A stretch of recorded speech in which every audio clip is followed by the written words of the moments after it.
लेकिन ये वो घर है जो कि चंद रोज पहले शादी वाला घर था।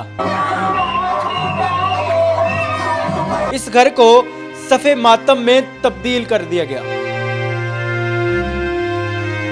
ये गरीब माँ अपनी बेटी का जहेज बना रही थी, लेकिन बदकिस्मती के साथ इसकी दूसरी बेटी को मौत के घाट उतार दिया।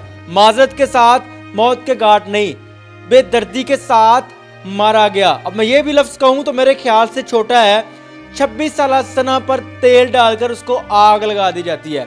इस घर में चंद रोज कबल शादी थी, लेकिन आज इस घर में सफे मातम बिछा हुआ है। वो आसमान दिखाऊंगा जो कि माँ अपनी छोटी बेटी के लिए जहेज बना रही थी। वो गरीब माँ अपनी बेटी के लिए जहेज बना रही थी और उसकी दूसरी बड़ी बेटी को ससुराल वाले तेल छिड़क आग लगा देते हैं। ये वो कमरा। माँ जी अंदर आए जरा। माँ जी सामने ਜਿਹੜਾ ਜਹੇਜ਼ ਪਿਆ ਹੈ ਇਹ ਉਹ ਜਹੇਜ਼ ਹੈ ਜਿਹੜਾ ਛੋਟੀ ਬੇਟੀ ਦੀ ਸ਼ਾਦੀ ਵਾਸਤੇ ਤੁਸੀਂ ਬਣਾ ਰਹੇ ਸੀ? ਹਾਂਜੀ, ਉਹ ਪੁੱਤਰ ਇੱਕ ਬਣਿਆ, ਉਹ ਬੈੱਡ ਦੇ ਕੇ ਗਿਆ ਹੈ। ਆ ਕਿਸੇ ਨੇ ਐਲਸੀਡੀ ਦਿੱਤੀ ਹੈ। ਆ ਥੋੜਾ ਜਿਹਾ ਮੈਂ ਲੈ ਕੇ ਆਈ ਹਾਂ। ਇੱਕ ਬਾਹਰ ਮਸ਼ੀਨ ਪਈ ਕੱਪੜੇ ਸੁਕਾਉਣ ਵੀ ਸਾਰਿਆਂ ਨੂੰ ਕਿਹਾ ਸੀ, ਉਹਨਾਂ ਕਿਹਾ ਵੀ ਅਸੀਂ ਥੋੜਾ ਥੋੜਾ ਕਰਕੇ ਨਾ ਤੇ ਸਮਾਨ ਕਰ ਦਿੰਦੇ ਹਾਂ। ਇਸ ਘਰ ਵਿੱਚ ਸ਼ਾਦੀ ਹੋਣੀ ਸੀ। ਹਾਂਜੀ, 13 ਤਰੀਕ ਨੂੰ ਇਹ ਘਰ ਫੌਤਗੀ ਵਾਲੇ ਘਰ 'ਚ ਤਬਦੀਲ ਹੋ ਗਿਆ। ਹਾਂ, ਫੌਤਗੀ ਵਾਲੇ ਘਰ 'ਚ ਪੁੱਤਰ ਮਾਤਮ ਆ ਗਿਆ। ਉਹ ਵੇਖੋ ਬਾਹਰ ਮਾਰੇ ਪੜਦੇ।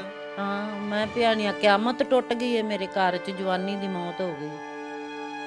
ਉਹ ਬਾਹਰ ਵੇਖੋ ਉਹ ਪਾਇਆ ਹੋਇਆ। ਜਿਹੜੀ ਸਨਾ ਸੀ ਉਹ ਹਾਮਲਾ ਸੀ। ਹਾਂਜੀ, ਉਹਦੇ ਪੇਟ 'ਚ 3 ਮਹੀਨੇ ਦਾ ਬੱਚਾ ਵੀ ਸੀ। ਹਾਂਜੀ। ਉਹਦੀ ਜ਼ਾਲਮ ਸੱਸ ਨੂੰ ਫਿਰ ਵੀ ਨਹੀਂ ਤਰਸ ਆਇਆ, ਉਹਨੇ ਤੇਲ ਸੁੱਟ ਕੇ ਅੱਗ ਲਾ ਦਿੱਤੀ। ਤੇ ਜੇ ਉਹਨੂੰ ਪੁੱਤਰ ਤਰਸ ਆਂਦਾ ਤੇ ਇੰਨਾ ਕੰਮ ਕਿਉਂ ਕਰਦੀ? ਉਹਨੂੰ ਤਰਸ ਹੀ ਤਾਂ ਨਹੀਂ ਨਾ ਆਇਆ। ਉਹ ਬੇਤਰਸ ਹੋ ਕੇ ਉਹਨੇ ਤਾਂ ਜ਼ਾਲਮਾਂ ਵਾਲਾ ਜ਼ਜ਼ੀਦਾਂ वाला काम किया।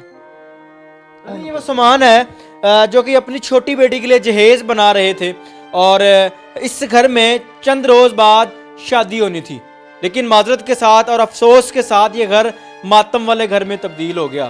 यहाँ की खुशियाँ मातम में बदल गई और छोटी बेटी की शादी थी और बड़ी बेटी को उसके ससुराल वाले तेल डालकर आग लगा देते।